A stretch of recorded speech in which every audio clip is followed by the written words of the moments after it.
Welcome to the Math Record. Today I'll be covering terminal zeros from factorials along with base change for our second video for our whatever class. So what are terminal zeros? Terminal zeros. Well, terminal zeros are usually just zeros at the very end. So what I mean is, let's say we have 15,000, right? We have three terminal zeros, right?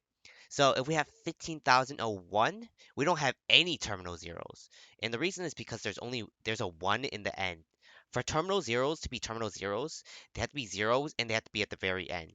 And it can't be like decimals. We can't be like 0.0015, right? These aren't terminal zeros. So it has to be integers and it has to be at the very end. So how do we find these terminal zeros? How do we find the amount of them instead of like counting them out? Well, if you kind of think about it, let's split this up into like some kind of 10 to a power and then a number in front of it, like scientific notation, right? So first we have 15. Okay, so don't worry about it for being like 0 to 1, right? For scientific, it's gonna be a little different. And then we have 1,000, right? 1,000 is the same thing as 10 to a 3.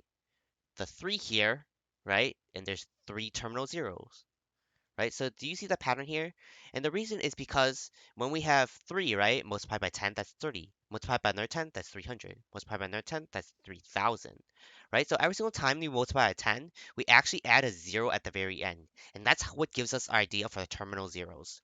So for us to find the amount for these, all we have to do is just look for the amount of tens. And we could actually take this a step further. We actually don't need to look for tens because tens, what are they made out of? Well, 10 is made out of 2 and 5s. So instead of looking for 10s, we can now actually look for 5s. But what about 2s, you ask? Well, basically, we don't have to look for 2s is because they occur way more often than 5s. And in factorials only, specifically factorials. And the reason is because if we kind of write a factorial out, it's like 1 times 2 times 3 times 4, right, etc. So it's like 1, 2, 3, 4, 5, 6, 7, 8, 9, 10, right? So if we had to choose the amount of twos, we have a two here, a two here, a two here, a two here, and a two here, right? There's one, two, three, four, five, six, seven, and eight. There's eight twos, right? Because eight is just 2 to the power 3 and 4 is 2 to the power 2. So there's just 5 plus an extra 3, right? So how many fives are there, right? How many fives are there?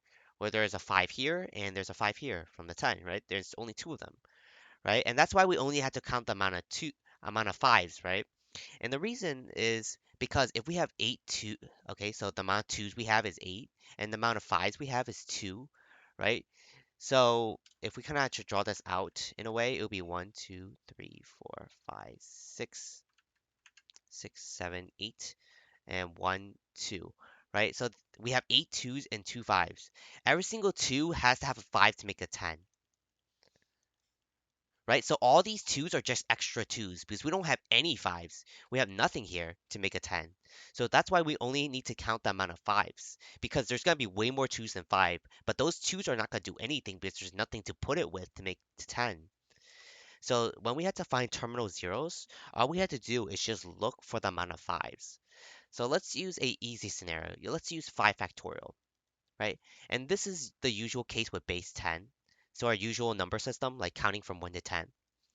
So to do this, we just have to write it out. One, two, three, four, five. How many fives are there? Well, I think it's obvious. There's only one five. It's right here. So there's only one terminal zero. Okay, now let's try something a little bit harder. Let's say 20 factorial in base 10. How many terminal zeros are in here? Let's write it out. 1, 2, 3, 4, 5, 6, 7, 8, 9, 10. 11, 12, 13, 14, 15, 16, 17, 18, 19, and 20. How many fives are there? There's a 5 here, there's a 5 here, there's a 5 here, and there's a 5 here. So there's 4 of them. So that means there's 4 terminal zeros. Okay, so let's try now to do something else. Let's say we have a different base, like the second part of our video for base change. Let's say now we have 20 factorial, and let's try a base of 7. Like, let's do a simpler one. So how do we work with base 7? Once in our base 10 system, we count from 1 to 10, and then we go to 11, right? 11 is just 10 plus 1. And then we go to 12, which is just 10 plus 2, right? So the only numbers we ever have in our numbering system is from 0 to 9. And that's the only time that ever happens because those are the only amount of digits. In base 7, that's different. We only have numbers from 0 to 6, right? And that's why it's called base 7. So when we have base 10, right, only 0 to 9. Base 7, 0 to 6. So when we're working with base 7, how it kind of looks like is that when we're counting numbers, it's going to be 0, 1, 2, 3, 4, 5, 6. And then the seventh number is going to go back to the 0. And then it's got 1, 2, 3, 4, 5, 6, right? So it's always going to work like in this order, but it's going to add up a little differently, right? So it's not going to be 6 and then the 7. The 7 is just going to be a 1, 1. So it's going to be an 11 in base 10, right? So how it kind of works is when we're looking for 20s, instead of looking for when we split out 10 to 2 and 5s, where we look for the 5s, now 7 is already prime, so we only have to look for 7s. So it's a lot easier now. 5, 6, 7, 8, 9, 10. 11, 12, 13, 14, 15, 16, 17, 18, 19, 20, right? So all you need to know is that you just need to find all the sevens. So there's 7, next one is 14, next one is 21, but it only goes up to 20, so there's only two of them, 7 and 14. So there's only two terminal zeros, and that's for base 7. Now let's do a little bit harder one. Let's say we have 20 factorial, and let's do that with base like 24, right? So how do we do that? Well, base 24 is just 2 to the power of 3 times 3, right? So we have to look for 2s and look for 3s. But remember, we can't look for just a 3 now. And the reason is because 2 has an exponent. So maybe we need more 2s than actually 3s. So how we had to look for this is that we have to write the number out. So 1, 2, 3, 4, 5, 6, 7, 8, 9, 10, 11, 12, 13, 14, 15, 16, 17, 18, 19, and 20.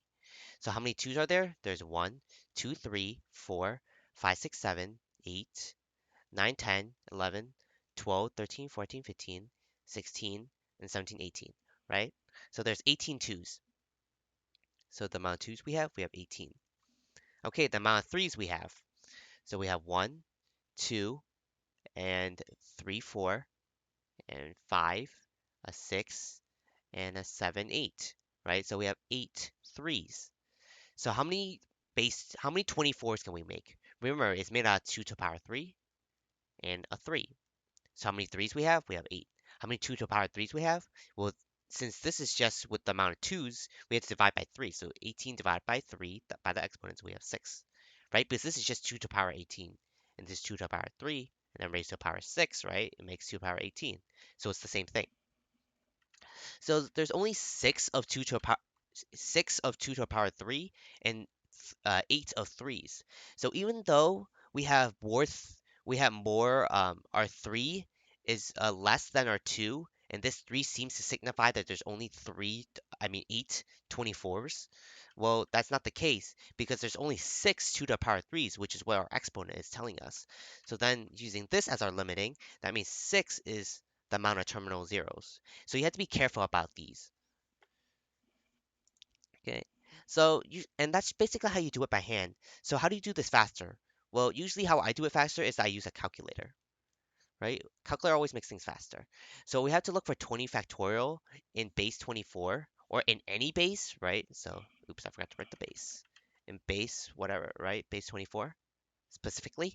How you kind of work with these is you can actually write a summation from x equals 1 to like whatever number you want. It doesn't really matter. It just has to be a really big number. Usually I work with 100 or 1,000 because usually numbers don't really get that high. So how it kind of works is you're gonna put whatever number you got here.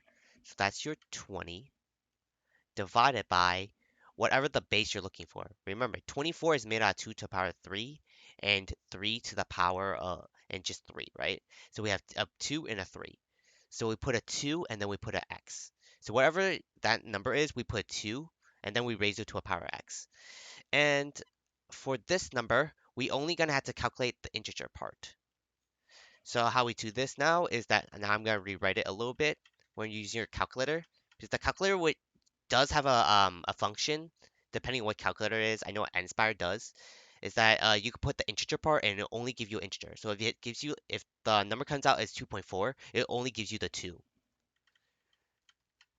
So you only get the integer part of the number, which is remember 20 divided by our base, 2 to the power of x, right? And if you put this in your calculator, you should come out with an 18, right? Because if you kind of think about it, if the reason I wrote it this way is that we have 1, 2, 3, 4, 5, 6, 7, 8, 9, 10. So I'm not gonna go up to 20 because 10 is fine by itself.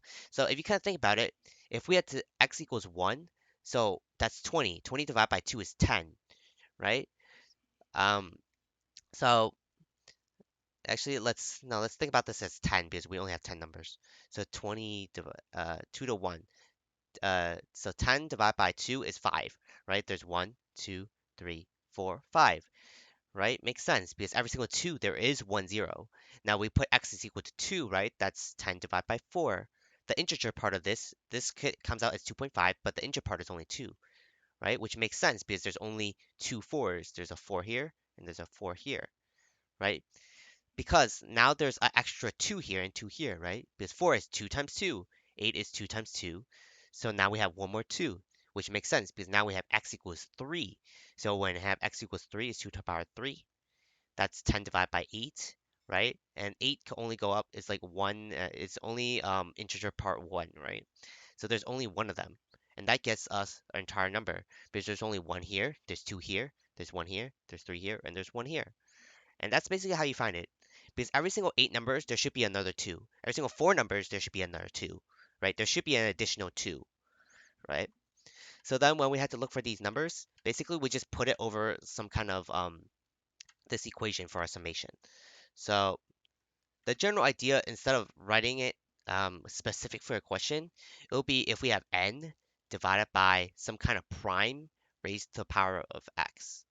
And then we put the integer part because we only get the integer part. But sometimes it might go up like 2.4 and then like 1.7. And then 7 plus the 4 is like another 1. So it makes like 4, right? But instead you only have 3 because 2 plus 1 is 3. And this is your actual answer when your decimals kind of add up to another 1, which you can't have because it doesn't work that way. So in this case, our n would be our 20, and p in here would be 2, right, to the power 3, and then we have our 3, right? So when we're working with specifically 24, we have to put n is equal to our 20, and our p is equal to our 2 to the power of x, and then we have to have another summation to have 20, right, is our n, and our p, which is our prime, which is 3 to the power of x. And this one will come out as your 18, this come out as your 2, right? I mean, sorry, as your 8, right? Because divide by 3, when we divide this by 3, we have 6. When we divide this by 9, we have a 2. And then after 9 is 27, so that's 0. So it's always going to be 0 after that. And that's why we have such a big number right here, right? Like a prime raised to a really big power is a really big exponential, so it's going to be like a really big number. So it doesn't really matter what this number is. You could put like infinity and it wouldn't matter anyways. It just has to be a really big number so you could get all the amount of integers in there. So now we have a 2, a 6, and a 2. That's 8. So that's why there's 8 there.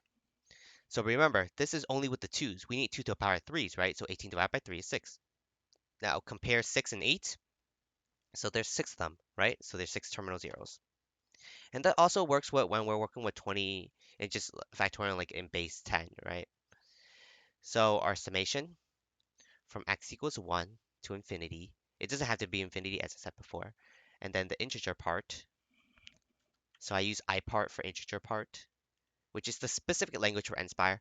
And then you have 20 divided by a 10, which remember, which are factors to 2 and 5, right? Which is really simple because now we only have the exponents are the same and the bases are just 2 and a 5, so 5 occurs last, so we just have 5 to our x, right? So 20 divided by 5, we have 4 of them.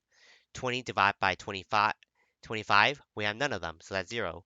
Once it starts reaching a number that's higher, the bottom part is bigger than this number, we could just stop. So then we only have 4, right? Which is what we got before.